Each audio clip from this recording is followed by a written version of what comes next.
terlihat di video kami. Perkenalkan, nama saya Rifah Rahma. Nama saya Nur Saara. Nama saya Muifatul Febriani. Nama saya Niswatul Hanifah. Selamat menyaksikan. Menurut teori ekologi Bronfenbrenner, perkembangan karakter anak dipengaruhi oleh 3 faktor. Yang pertama adalah faktor keluarga. Yang kedua adalah faktor lingkungan masyarakat. Yang ketiga adalah faktor lingkungan sekolah. Pada video kali ini, kami akan menyajikan beberapa saran dan juga tips bagi pendidik, orang tua, dan juga masyarakat dalam mengatasi permasalahan yang kami temukan di lapangan. Guru dapat mengatasi siswa yang individualistik dengan memberikan tugas yang memungkinkan siswa untuk bekerja dalam kelompok. Di sini, guru dapat memperkenalkan konsep teamwork dan juga kerjasama dalam pelajaran. Tidak lupa, guru harus memberikan ruang di mana siswa merasa diakomodasi apapun itu karakteristiknya. Jika dia lebih suka sendirian, hal ini juga perlu mendapat perhatian guru dengan memberikan tugas yang memungkinkan siswa untuk bekerja secara individu untuk mengeksplorasi minat dan bakatnya. Orang tua dapat mendukung anak yang individualistik dengan memberikan kesempatan, dukungan, serta pengakuan atas prestasinya. Tidak lupa, orang tua dapat memberikan dorongan pada anak untuk dapat bekerja dalam tim.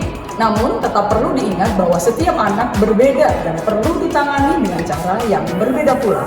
Untuk menciptakan masyarakat yang tidak individualistik, beberapa hal yang dapat dilakukan adalah yang pertama, mengembangkan kesadaran tentang pentingnya kerjasama dan solidaritas. 2. Mempromosikan budaya kerjasama di dalam masyarakat. Yang ketiga, mendorong partisipasi aktif warga dalam pengambilan keputusan.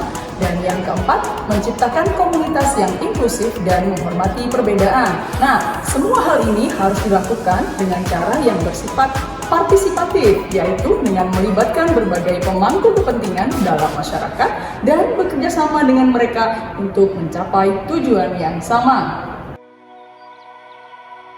Permasalahan selanjutnya adalah peserta didik dengan motivasi yang rendah. Peserta didik dengan kategori ini harus ditangani mulai dari lingkungan keluarga.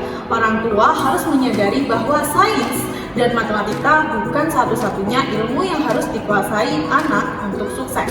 Dukungan yang diberikan pada kegemaran mereka dalam hal apapun akan sangat berpengaruh. Kemudian pengakuan dan juga apresiasi atas profesi dan juga kegemaran dalam bidang kesenian dan bahasa perlu dilakukan oleh masyarakat sekitar. Masyarakat perlu memahami bahwa profesi yang ada bukan hanya sebagai dokter, melainkan juga seniman, fotografer, dan lain sebagainya. Sehingga semangat dan motivasi anak untuk belajar dan mengejar cita-cita akan meningkat. Selanjutnya, peran guru dalam lingkungan sekolah, di mana lebih dari 50% waktu siswa dihabiskan di sekolah. Guru disarankan untuk memfasilitasi seluruh karakteristik peserta didik, memberikan kesempatan pada peserta didik dalam memilih metode, proses, hingga produk pembelajaran yang mereka inginkan. Seluruh peran sangat penting dan dibutuhkan dalam menumbuhkan dan meningkatkan semangat dan motivasi peserta didik dalam pembelajaran. Masalah selanjutnya adalah peserta didik yang berkelompok atau biasa disebut geng-gengan. Peserta didik yang tergabung dalam kelompok tersebut cenderung kurang memiliki kemampuan sosial yang baik. Berdasarkan hasil observasi, mereka cenderung menutup diri dan hanya berkomunikasi dengan teman satu kelompok. Sebagai seorang guru atau pendidik, maka guru dapat membuat kelompok yang bervariasi anggotanya. Sehingga peserta didik dari kelompok tersebut dapat belajar berinteraksi dengan teman yang lain, dapat belajar menghargai pendapat orang lain, dan juga dapat belajar mengutarakan opini dengan baik. Dalam lingkungan keluarga, peran orang tua juga penting dalam menanggulangi masalah ini. Keluarga dapat mengajarkan tentang nilai-nilai dan juga aturan sosial yang baik. Pentingnya bersosialisasi dengan orang lain dan juga menghargai sesama. Peran lingkungan masyarakat juga sangat penting di sini. Lingkungan masyarakat juga perlu saling bahu-membahu untuk menciptakan lingkungan yang baik dan mencontohkan pola interaksi yang baik antar sesama dalam lingkungan masyarakat. Permasalahan yang kami temukan selanjutnya yakni adanya beberapa siswa yang mudah terdistraksi atau kehilangan fokus dalam pembelajaran. Dan mereka lebih memilih untuk melakukan aktivitas lain seperti bermain gadget, bercermin, mengobrol bersama teman, hingga tertidur. Namun, ketika guru melakukan aktivitas lain seperti kuis ataupun permainan, mereka terlihat cukup aktif dan antusias.